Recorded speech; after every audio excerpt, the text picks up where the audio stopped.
For years, I've been trying to remember the color of the couch from the night that I was OD'd. That I was about 7 years old. My breathing slowed down. My vision went out. I've talked about this several times. It's like I lost my senses.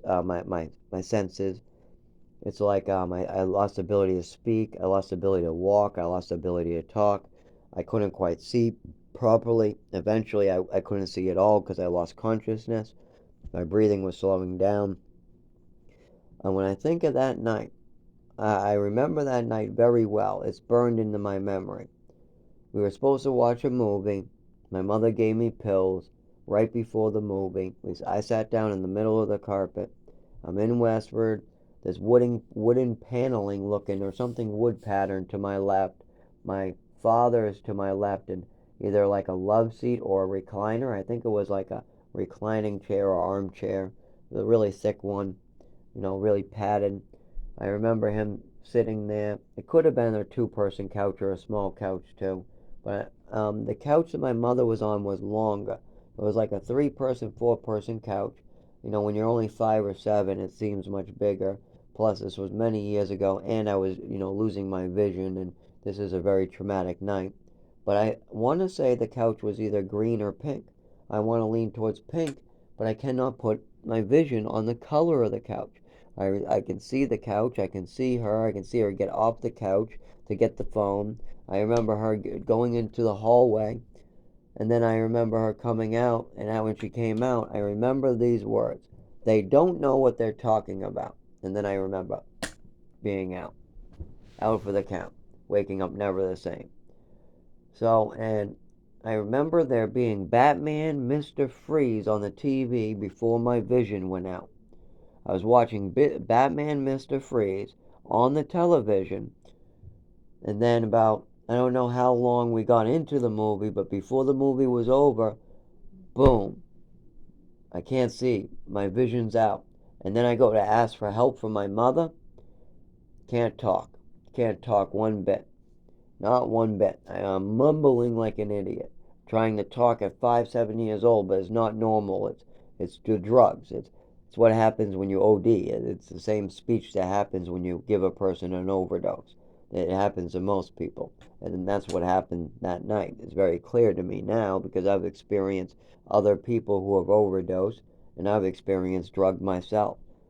I've actually never overdosed. I've never ever been at risk an overdose.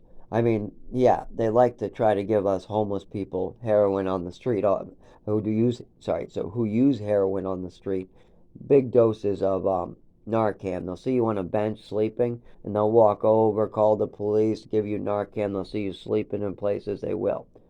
You don't stop breathing, then you don't always need it. And sometimes it's like 6 hours after you took the pill, you'll take like a Perk 30 or 60 milligrams of Percocet. You'll take a nap someplace, and next thing you know, they're Narcaning you. Or you'll get drunk, you'll drink a whole bottle, you'll pass out someplace, and next thing you know, you're on a bench getting Narcan. That shit was nuts. I saw it happen to a lot of homeless people.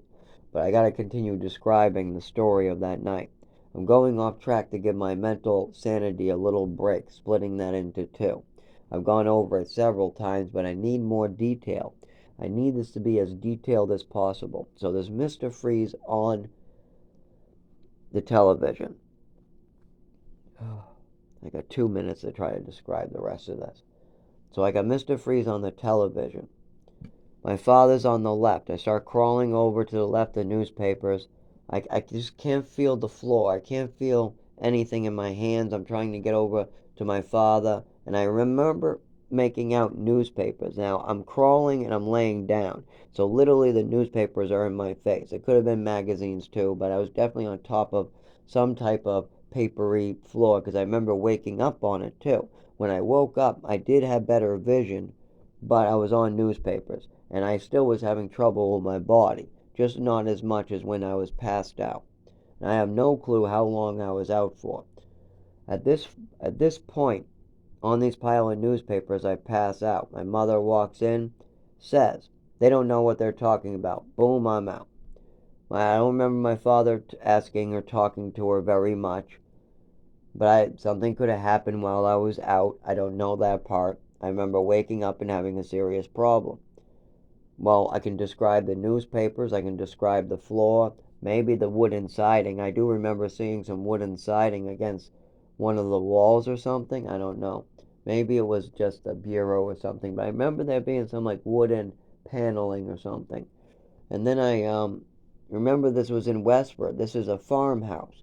In the back, I remember playing with these flowers, these dandelions, and bees would land right on my hands. And there was mushrooms were red and white. There was gray. There was mushrooms everywhere. There was tulips in the back. There was a swing set that my brother and my father built for me. This was starting out pretty good. This wasn't like supposed to be a messed up situation like this. This wasn't supposed to be drug the child. That wasn't supposed to be the game. But it turned into a game with my mother where she just wanted to drug me over and over, and no one gave a fuck because no one was paying attention how much drug she was giving me. There was nobody drug testing a 7-year-old. There was nobody monitoring how much she was giving me. She would kind of show it off to people too. She would show off how much drug she was giving me, and then, like, oh, look at all 5 he needs, and then she would try to get 6 or 7. This was like kind of a game for her. It wasn't try to help the child with his actual disorders.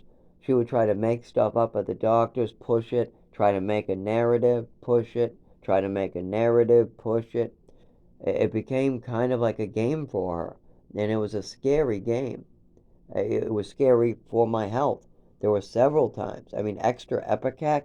You can't give a kid extra anything for any reason. That's simple. You can't. You cannot give extra medicine to a child for any reason. And there were several times I was given lots of extra medications. That's not right. And that's my main problem. Now, yes, that's over with. She took too many drugs herself and she drank. They try to hide it. She hid it really good from the rest of the family, but me and my father saw it.